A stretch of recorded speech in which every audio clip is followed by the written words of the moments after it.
Hola mis hermanos, buenas noches, qué gusto me da saludarte por este medio.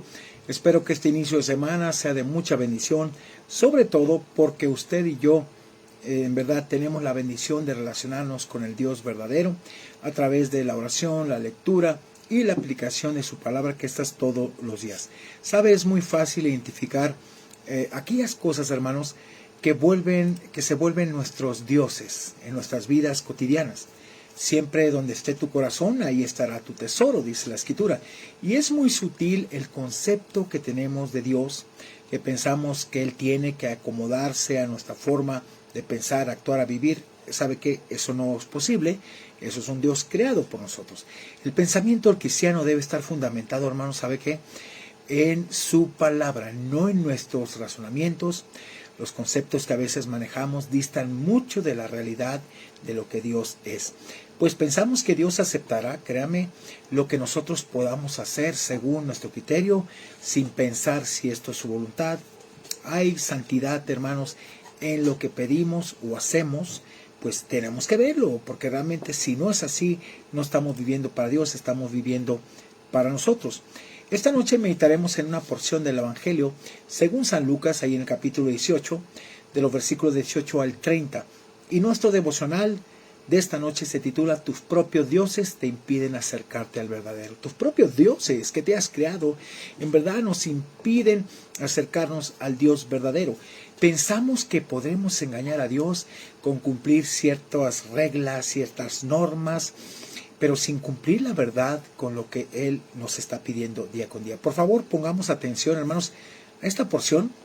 Precisamente quiero que, le deseo que usted permita que Dios abra su mente, su corazón a la palabra de Dios. Jesús enseña aquí que las riquezas son un obstáculo para las cosas importantes de la vida. No son malas cuando ellas se convierten en tu Dios, entonces ya son un obstáculo. Versículo 18 al 20, por favor. Mire, aquí se acerca un joven rico con muchas posesiones. Él en apariencia había guardado todos los mandamientos, pero Jesús se dio cuenta que su corazón estaba inclinado hacia lo material, la avaricia, y ahí dejó de cumplir todo.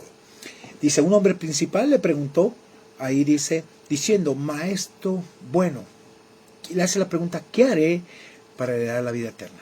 Jesús le dijo, ¿por qué me llamas bueno? Ninguno hay bueno sino solo Dios. Los mandamientos sabes, le dices.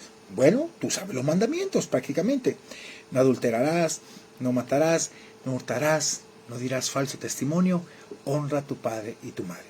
Un hombre principal, hermanos, que era muy rico, nos dice, vino a Jesús para hablarle cómo heredar la vida eterna. Este tal vez era miembro del Sanedrín u oficial de la sinagoga local. Heredar la vida eterna significaba entrar al reino de Dios. Y aquel hombre quería saber qué acciones, qué haré, qué tengo que hacer de parte de mí, o qué debo de llevar a cabo para que me haga yo justo para con Dios y herede la vida eterna.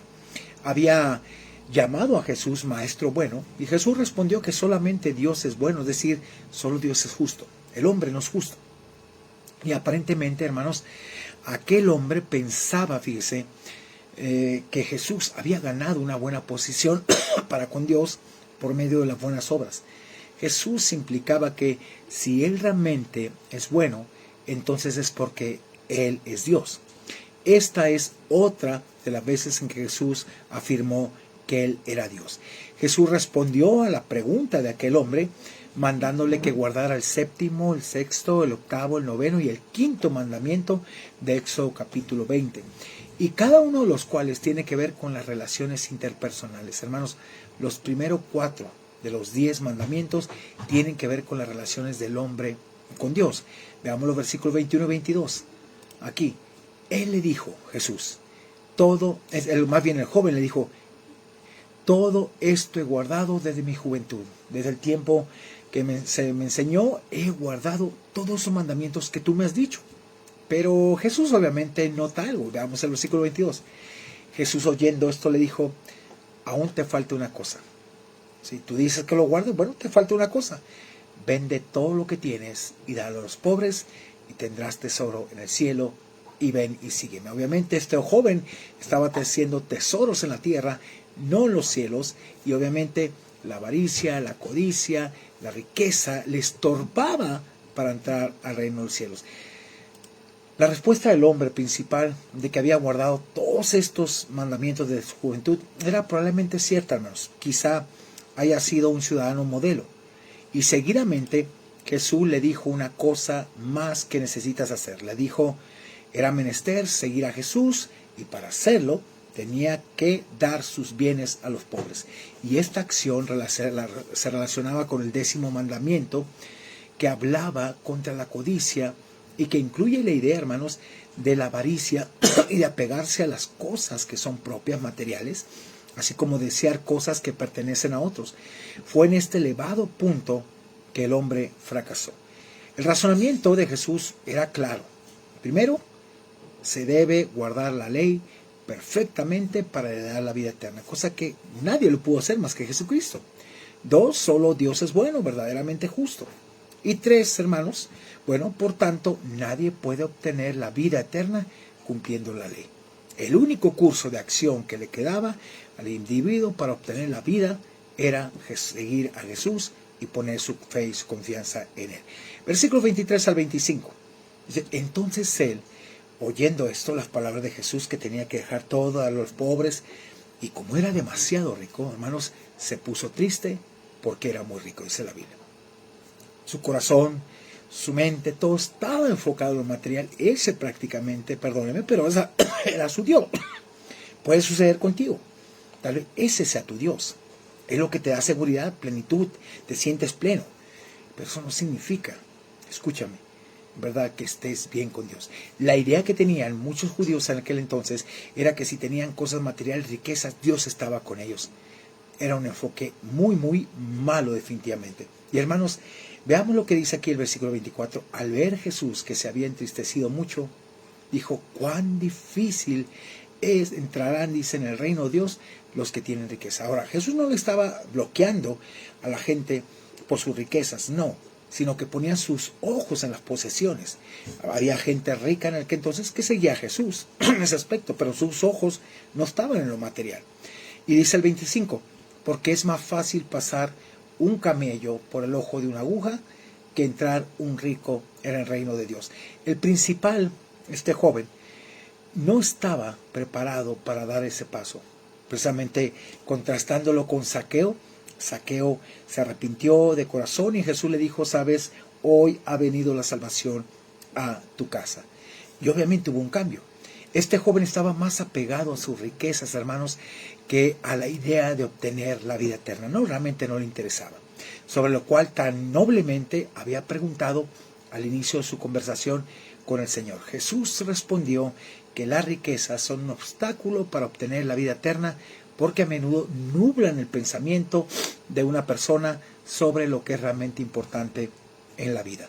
Jesús usó una hipérbole aquí común de algo que es imposible, un camello que pasa por el ojo de una aguja, ¿sí? Viene el término hoy velones, una aguja de coser, no una pequeña entrada en el portón de la ciudad, y asimismo es demasiado difícil, pero no imposible para Dios, ya que Zaqueo era un hombre rico que se arrepintió y devolvió todo aquello que había robado y dijo que si había defraudado en algo lo iba a devolver 4 veces.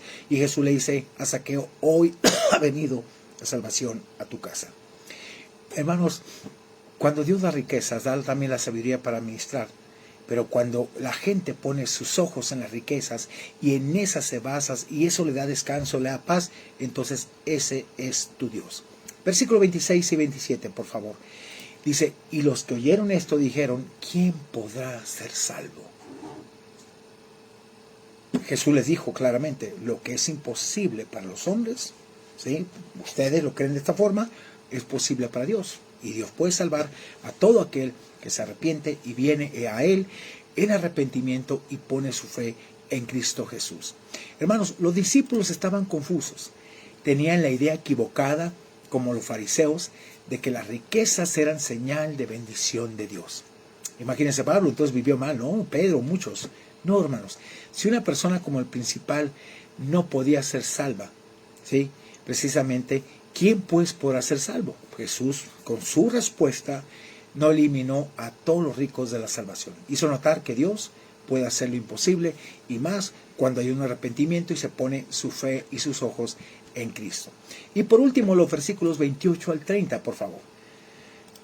Entonces Pedro dijo, fíjense la respuesta, porque ellos habían dejado todo para seguir a Jesús. Y le dice aquí Pedro a Jesús, dijo, he aquí nosotros hemos dejado nuestras posesiones para seguirte y te hemos seguido, Señor.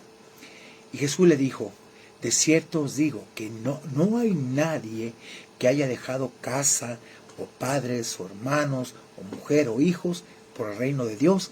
Y el 30 le dice, y que no haya recibido mucho más en este tiempo y en el siglo venidero, la vida eterna. Hermanos, es increíble, pero es una verdad. Por ejemplo, al dejar yo mi casa para venirme a Ciudad Puebla, venir para acá a ministrar, la verdad he encontrado muchas cosas que Dios nos ha dado, familia, casa, hermanos, y que son las cosas que llenan el corazón. Las materiales vienen por añadidura, pero lo más elemental es lo que llena tu vida. Aquí, en respuesta al sacrificio que hicieron los discípulos al seguirlo, lo cual fue expresado por Pedro, Jesús le afirmó que ellos serían ampliamente recompensados. Y Dios no te deja. Dios es, ¿verdad?, amplio en bendecir. Aunque habían dejado a su familia, su recompensa, hermanos, consistiría de mucho más en este tiempo y también la vida eterna que nos espera, ¿verdad? Jesús se refería en forma muy obvia al grupo de creyentes que tendrían comunión con los discípulos durante su ministerio. Estos creyentes se convirtieron en un círculo familiar, todos compartiendo juntos, de modo que ninguno tenía necesidad, como habla el libro de Hechos, ahí en el capítulo 2. Hermanos, es interesante. Yo recuerdo que cuando llegué a Puebla, pues yo siempre he sido, aunque teníamos una familia disfuncional, pero éramos unidos los hermanos, gracias a Dios por mi mamá en esa parte, y obviamente son cosas que ibas a extrañar. Pues Dios me dio amigos, hermanos, familias aquí que me recibieron en una forma increíble, y agradezco tanto a Dios por ello, porque, hermanos, de verdad se cumple lo que dice la Escritura. Nunca me faltó nada el tiempo que yo fui estudiante, y nunca me ha faltado nada el tiempo que he estado pastoreando. Dios es fiel, ¿verdad? Hermanos, seguir al Señor es la mejor inversión, la mejor garantía que tenemos. No es el hecho de vivir en la opulencia, no es el hecho de, hermanos, querer tener todo y que eso nos dé seguridad, no. Mientras tengamos abrigo y sustento, dijo Pablo, tengamos casa y sustento, estemos contentos. Y eso no es mediocridad, es vivir bajo el nivel de Dios, cosa que mucha gente no entiende. Así que te invito, hermanos, en verdad, a que en Dios puedas invertir. Y, hermanos, olvídate, pero no te creas, no vas a crearte tus propios dioses. Acércate al verdadero. Te invito a orar. Padre, gracias te doy por este día, gracias por tu amor, tu bondad, tu misericordia, gracias porque estás con nosotros, gracias porque en todo tiempo, en todo momento, nos has mostrado el camino, la luz y la verdad, Señor, y hemos entendido que sin ti nada podemos hacer. Te honro, te glorifico, te doy la alabanza y la gloria, y gracias, Dios, porque siempre eres fiel, eres bueno, y en todo momento, Padre, te haces presente. Te honro, te glorifico, te amo, Señor, y te bendigo por lo que sigues haciendo y harás sobre nuestras vidas. Ayúdanos a entender, en verdad, Señor, que muchos de nuestros dioses se van a desvanecer, que muchos de nuestros dioses van a perecer, pero el Dios verdadero nos hace permanecer y vivir en contentamiento de acuerdo a tu deseo. Te bendigo y te exalto y te doy gracias por todo lo que haces y harás. En el nombre de Jesús, amén y amén. Mis amados hermanos, recuerde que el 21 de febrero tenemos nuestra cena de matrimonios con un tema muy especial. Es la contraparte de lo que ya vimos, lo que los esposos desean que las esposas sepan de ellos. Tiene un costo relativo de $350 por pareja. Recuerde, vamos a tener este tema, un orador especial y bueno, un tiempo también de coinonía, refrigerio, un tiempo de convivencia en el cual te invitamos. Si quieres, informes a los teléfonos 22 23 81 11 73. Que Dios te bendiga. Te veo mañana, si Dios nos permite, con un devocional más para el alma. Muchas gracias de todo corazón. Gracias por, hermanos, escribirnos. Gracias a todo. ajeno, a prima Graciela, estás conectada, gracias a, pues también a mi esposa, todos los que se conectan, Dios los bendiga, compartan, sigan extendiendo, hermanos, el Evangelio, la obra de Dios, porque Dios es bueno y nunca nos deja. Que Dios te bendiga, nos vemos mañana, si Dios nos permite, con un devocional para el alma. Gracias.